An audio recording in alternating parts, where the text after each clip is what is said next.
Okay, Peter Obi round up his trip in Rwanda, and he was privileged to meet the president of Rwanda. You could see him with in this picture alongside the president of Rwanda. I'm just going to read out a tweet from one of his aides who was with him all throughout his stay in Rwanda, Dr. Moses Paul. Yeah, he was with H.K. Peter Obi all throughout his stay in Rwanda. I'll read that, after which I'll play you some of the highlights of the content they shared together in Rwanda, some of the questions that were asked to Peter Obi.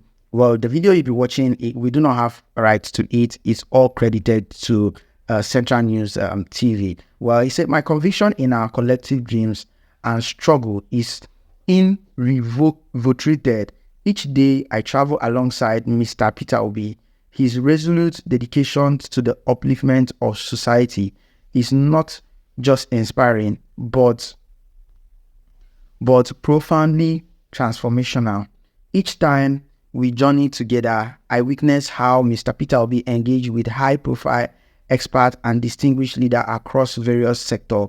From our recent trip spanning Washington to Kigali, I had the privilege of listening to him converse with the luminaries such as Hail Marian, I cannot pronounce this, the former Prime Minister of Ethiopia, and AGRA board chairman. During their discussion, Mr. Peter Obi was deeply inquisitive, asking thoughtful questions about the strength of Ethiopia military, how they are compensated, and what strategy have been used to fortify them.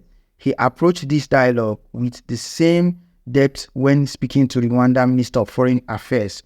One of the most riveting moments was witnessing his exchange with President Paul Kagame. Mr. Peter Obi remarked on the measurable strides Rwanda has made under President Kagame leadership.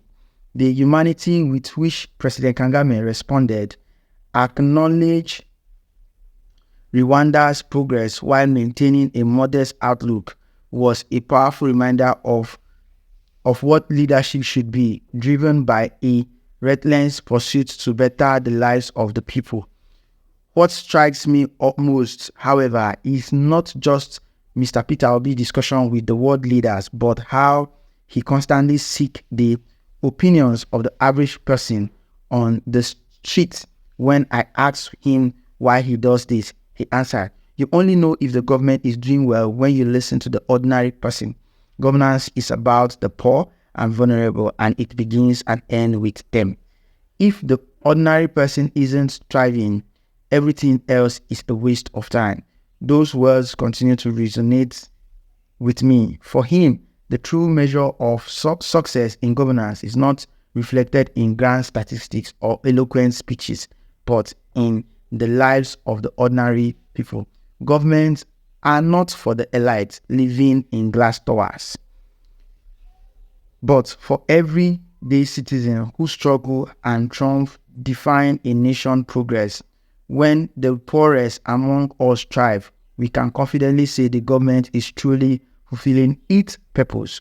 One thing is certain, a new Nigeria and new Africa are not just possibility, they are eminent reality. Rwanda lights the path of hope and progress, and it is an honor to be part of this journey. Together we will unlock the boundless potential that lies within our nation and people. Well, let me not waste your time. Take you guys straight to those enlightening highlights from which Peter Obi and the questions that were asked to him while he was in Kigali, Rwanda. He has finished his trip, and you could see him with a handshake with the president of Rwanda, Paul Kagame. Well, take a highlight on this one. Please don't forget to subscribe, drop a comment below. Protested when I was governor. They even called strike. They shut down our schools for months, our hospitals for months. Well verified.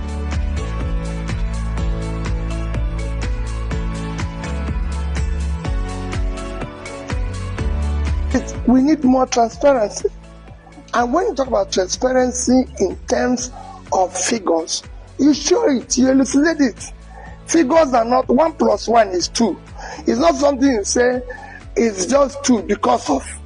Tell us how we arrived at it and we'll believe.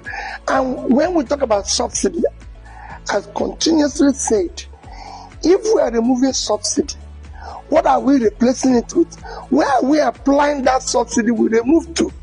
So if you say to me, I've removed subsidy, I'm going to use it to build this number of classrooms, to be able to pull out of school children into school, so we can verify and follow and track those schools.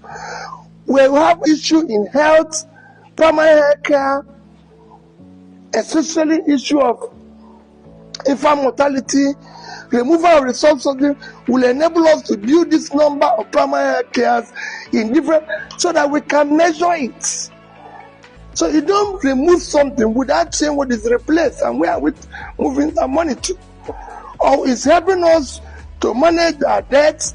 This is it. This is, but here we have fuel subsidy removed, the debt is increasing, and we're not seeing anything.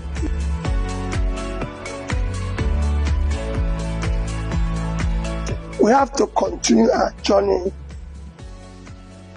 on democracy. It's government of the people, for the people, and by the people.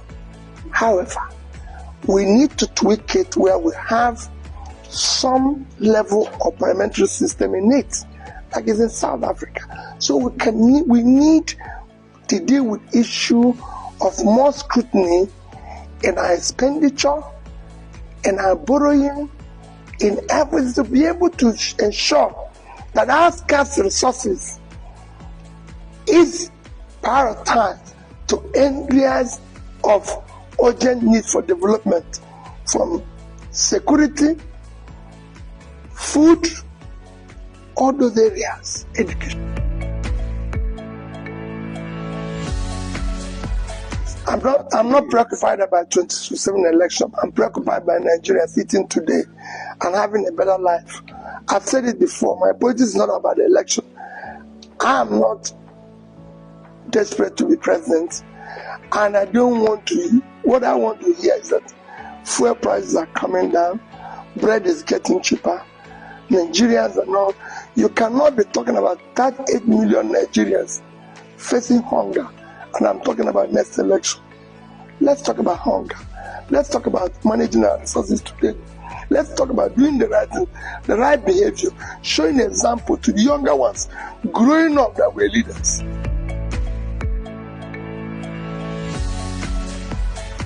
I've said that everybody, they have right to protest. I've said it before. I would discuss with every protester. They even want government months before they did that. I would sit down and discuss with them.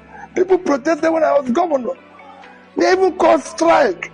They shut down our schools for months, our hospitals for months. We were verified. I was talking with them. I didn't come down. I have never, as a politician, as a governor, for one day, go and ask any policeman, say, please, stop somebody. Talk less of arresting the person. It shouldn't be. In a democracy, people have right to say no. I've said it every day. If I'm managing this facility and everybody loves me, I will resign. This is me. Wherever I am, I believe that I have enemies. My job is to convince them. If everybody loves Peter, there's a problem. There's people who hate me because I'm just Peter. They don't even need to give me any reason. It is my job to convince them on why it should be.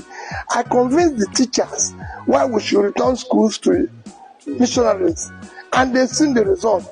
I convince them why we should go to the missionary facilities, the Ministry of Health, and build school of nursing and midwifery. You just have to. It's a constant thing. That's why you're a leader. You're a communicator. You listen, you talk to the people. It's not a question of what the young ones, I'll meet them. The agitators, the protesters, I will be talking.